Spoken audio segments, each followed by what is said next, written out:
loves or hates horror movies? And you can unmute yourself for a second and just tell me why. I'd really like to hear. Does anybody here really love or really hate a horror movie, a scary movie like Carrie, The Shining, Hitchcock? I hate horror movies. I hate Why? horror movies. Yeah. Okay. Like either. I'm beginning to actually like them. Marcus, I hated why? them for a really long time, but for whatever reason, I'm starting to enjoy them because they're just stupid. So, Okay, Marcus, why do you hate horror movies?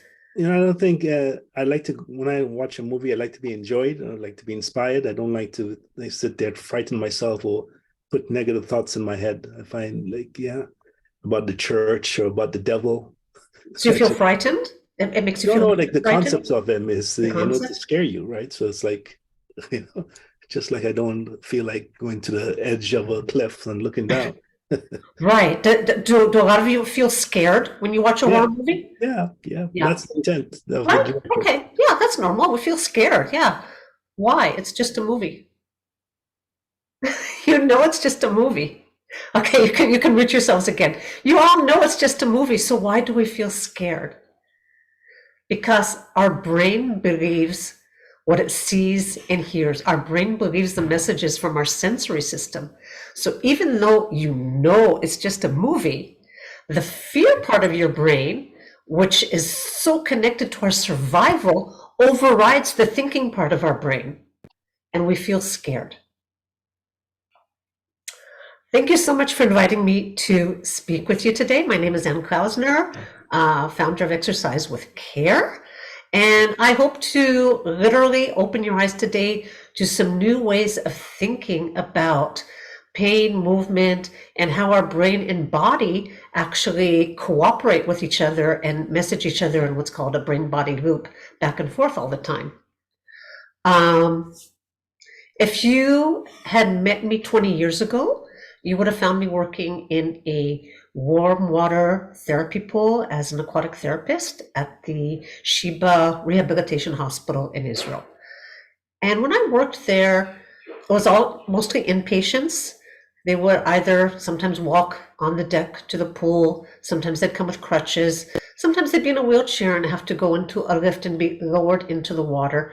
But you could see that everybody was in pain. You could see it by the lines around their eyes and their mouth, and the look on their face, the tightness in their body. And they'd come into the water and usually submerge to their chin. Some people would actually submerge all the way, go all the way underwater. And I'd wait a moment until they came up or opened their eyes. And it always happened, a metamorphosis. The pain would start to fade, their body would relax, and usually they would even smile. Because in a warm water therapy pool, nobody feels pain. And I was always really curious about that phenomena, but I didn't receive the answer until many years later when I started to study the neurology of pain and movement. And that was when I started my own company, because this is just so important. So we're going to take just a couple of minutes here and do neurology in a nutshell. And I'm going to share my screen with you. And here we go. And let me just hide this panel. It should come up here. We go. Hide floating panel. There we go. So this black screen, this is basically what your brain knows without your sensory system. Absolutely nothing. Without your eyes, your ears, your sense of touch, smell, your brain knows nothing about the world inside of you or outside of you. Your brain has no clue what's going on in the world. It's totally dependent on your sensory system. Now, usually when we think of our brain, we think of our brain being this fantastic thinking machine that can fly us to the moon and create complex civilizations and mathematics. But in reality, the thinking part of our brain, that what's called the prefrontal cortex, is just a very small area in the front of our head. The majority of our brain is designated to movement, our sensory system, and of course, survival. We have our motor area that gives commands about how to move. We have our feeling, this area here, the somatosensory cortex. It's what do we feel when we touch something? What do we feel from our nervous system inside our body? Does your stomach hurt? We have our visual system, which is actually huge.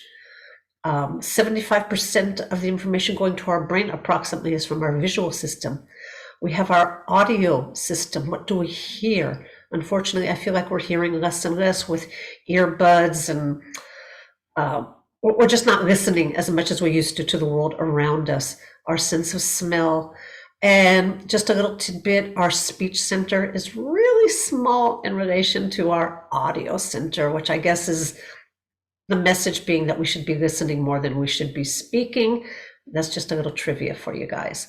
But our brain is really dependent on the information from our sensory system in order to tell our body what to do. And from this brain, it receives the information and then it sends reactions down through our nerves. So we basically have one nerve in our body. It starts in our brain and branches off, all the way down to our toes and fingers. And these nerves are constantly sending information from our bodies and the world around us back up to our brain, where our brain reacts according to the information it receives. So when your brain receives accurate and adequate information from your body, it responds accordingly with commands back to your body about how to react, to move or not to move. If your brain is receiving inadequate and inaccurate information from your body, it also reacts accordingly. And that is when we experience chronic pain, loss of balance, lack of confidence, fear. It's all related to the information from our body to our brain, because our brain has no other way of knowing what's going on. So kids, for example, are always using their sensory system, right? They're always touching everything, they're always looking around, and that's why they don't feel a lot of pain. But we stop doing that at some point. We start to be only looking straight ahead. We start to move in very habitual ways, usually only forward and backwards. We're not rotating and jumping and moving in all these weird ways. So we're gradually looking at devices, earbuds. We're limiting the information that our brain is receiving, which is a major factor in the fact that as we're getting older, we are experiencing more pain. Pain is not normal as we age. It is our brain's reaction to the information it receives. So I want to give you guys all a couple of really good takeaways here today. So we're going to start with a smile. Now, I don't know about you guys. I remember when I was a little kid, the grandmas always telling us, maybe even our parents saying, oh, if you smile, you'll feel better. Well, turns out it's true. There's a beautiful TED Talk by a lady professor, I shouldn't say a lady, Professor Amy Cuddy, who did research on the topic. She gave a bunch of university students a pen to hold between their teeth, so it would fake a smile. And prior and post the experiment, they drew blood and saliva, and it turns out even a fake smile lowers cortisol and raises endorphins, the feel-good hormones. Because again, our brain believes the messaging from our body. Now, here's the really cool thing about a smile. I invite you all to smile as if you can bring your lips all the way back to your ears. So right now we're tricking our brain. We're also adjusting our posture, because when you smile that way, you feel your head get pulled back over your neck and you get a nice straight posture. You feel the muscles in your face start to activate. I'm sure most of you don't do face exercises, but when we don't exercise our faces, you know those older people or people with Parkinson's who have long, drawn faces? Because the muscles here aren't activated. And after masking for a couple of years and all sorts of other stuff going on, I'm seeing more and more people without these nice big muscles in their cheeks. So let's all practice smiling. Let's feel our faces activate. And when you smile at somebody, they usually smile back. So it's a win-win situation, because when somebody smiles at you, that fake smile turns into a real smile. And this is a real exercise. It's a real thing that I do with my clients, and it gets the muscles working better. And it makes everybody feel better. And it also helps with speaking, swallowing, etc., when your facial muscles are more activated. So that's the first thing. Now that everybody's smiling, we're going to do the second exercise that I do with everybody. And I actually have it up on my YouTube channel. You can find the exercise, and that is eye exercises.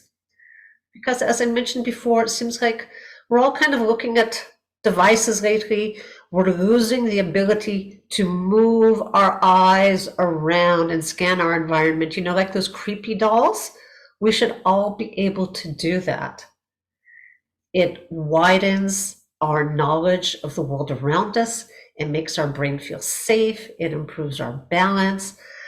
I'm going to share with you my own little personal story with regard to eye movements. I used to be terrified of driving over bridges. I don't know if you guys are familiar with the bridge from the 407 to the 427. It's a huge curving bridge. I would hyperventilate every time I had to drive over that bridge. And when I first started to study neurology of movement, we broke up into little groups to do these eye exercises, and my partner told me that my left eye was not tracking. It was not moving back and forth. So I made the connection that whenever I drive over a bridge, I'm only seeing the right side of my body, and that is the guardrail. And I was always sure that I was going to fly over the side of that bridge.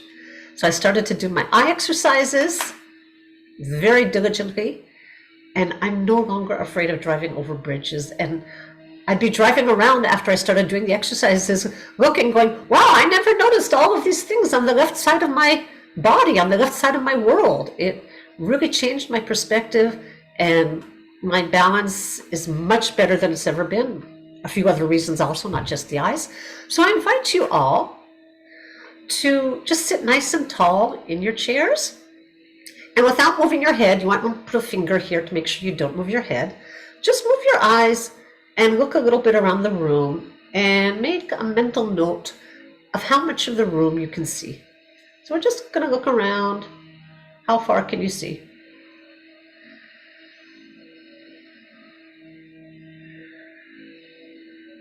Now you can use, if you have a pen handy, you can use a pen. I have my little exercise with care pin here, or you can just use your finger. And again, without moving your head, hold that pen or use your left thumb. And we're just going to hold it at eye level, staring at it, and you're going to move it to the side and have your eyes follow. I think you can see what I'm doing. I'm not moving my head. I'm just letting my eyes move to the left so I can still see my pen with both eyes. And this is about 45 degrees. It's not a huge movement. And we're going to hold that for 4 seconds. 3, 2, 1. Come back to center. And we're going to repeat. So I'm going to repeat to the left. My eyes are following my pen. 5, 4, 3, 2, 1. Come back to center. Change hands. Use your right hand now. And same drill. I'm going to keep my head from moving, and I'm going to move this pen about 45 degrees out from my body. So my eyes are moving to the right. 5, 4, 3, 2, 1. Back to center. And again. 5, 4, 3, 2, 1. Back to center. I hope you all felt okay with that. There is one more direction. If anybody feels dizzy or extreme discomfort, please don't continue. For those of you who feel okay with this, we're going to do the same thing, going upwards. Okay, not moving my head, lifting my eyes as high as possible. 5, 4, 3, 2, 1. Back down to center. And one more time. Lift up, eyes going upwards. 5, 4, 3, 2, 1. And back down. You might want to close your eyes for a moment. Did anybody feel discomfort in their forehead, a little bit of tension? If so, it's muscular. It's like you've done some bicep curls. We have 6 muscles which activate our eyes. And so we've just exercised those muscles. Our eyes need to be able to move in coordination in all these directions. So I invite you now, again, without moving your head, just look around the room. Are you able to see more of your environment than you did before? Who's seeing more? Who has a larger range of vision now? Yeah, that's really cool. And this is really cool when you're outside in nature and you're seeing things that nobody else is seeing because everyone else is looking at the ground and you're seeing all the nature around you. With regard to the eyes, for those of you who felt tension when you looked up, when those eye muscles are weak, when our eye muscles are weak, they actually do droop, just like any other part of our body. When our eyes are drooping downwards, your posture follows. So if I'm working with a client whose eyes are weak and they have this tilted forward posture, I know that until I strengthen their eyes, there is no way they will ever be able to stand up straight. And this also works with people with Parkinson's. When I get their eyes stronger, even they are able to stand up straight again. So this is really, really important. I'm sure if you guys have all noticed, if you're walking around at a mall or whatever, everybody's walking with this forward tilt, with this bad posture. And we really, it's just a progressively worsening thing for your body when you're moving that way. So do the eye exercises. And the coolest thing is that when you do the eye exercises, you're going to feel all of these muscles getting stronger. And I'm just going to share screen again so you guys can see what happened to me. Come on. So if you look at me in 2016, my right eyelid was really droopy. It was just, my eye was like hardly open. And now both of my eyes are not totally equal, but that right eye is open much wider. This whole side of my face is lifted upwards. And yeah, no need for a facelift or surgery or anything. We're all going to look so much better just by doing some eye exercises. I work with people before surgery, after surgery, people who've had car accidents. I work a lot with people who have finished physiotherapy and been told they're not going to get any better. And I have so much respect for physiotherapists, but their training is to focus on the location of the pain, whereas I focus on the entire body and the sensory system. I like to say that I help people to move like they did when they were kids. I have some clients who I actually get to go outside with me to a playground if they live near a school or a park. And we just move our bodies in ways that are more natural. Don't wait until the pains, those little aches and pains, become chronic, and then it's really hard to stop it. If you're starting to feel aches and pains, that neck, the back, whatever, reach out to me. Reach out to me. At least have the conversation, and let's see, maybe it's something very small. Maybe it's something I can help you with. And if I can't, I will refer you to somebody who can. I do one-on-one sessions. I love public speaking like this. Thank you, Tammy. I think my message is really, really important, that pain is not normal at any age. And I'm really happy always to collaborate with other people. If you want to do events and you want to have a speaker or do some fun exercises with your groups, please reach out to me. Any questions?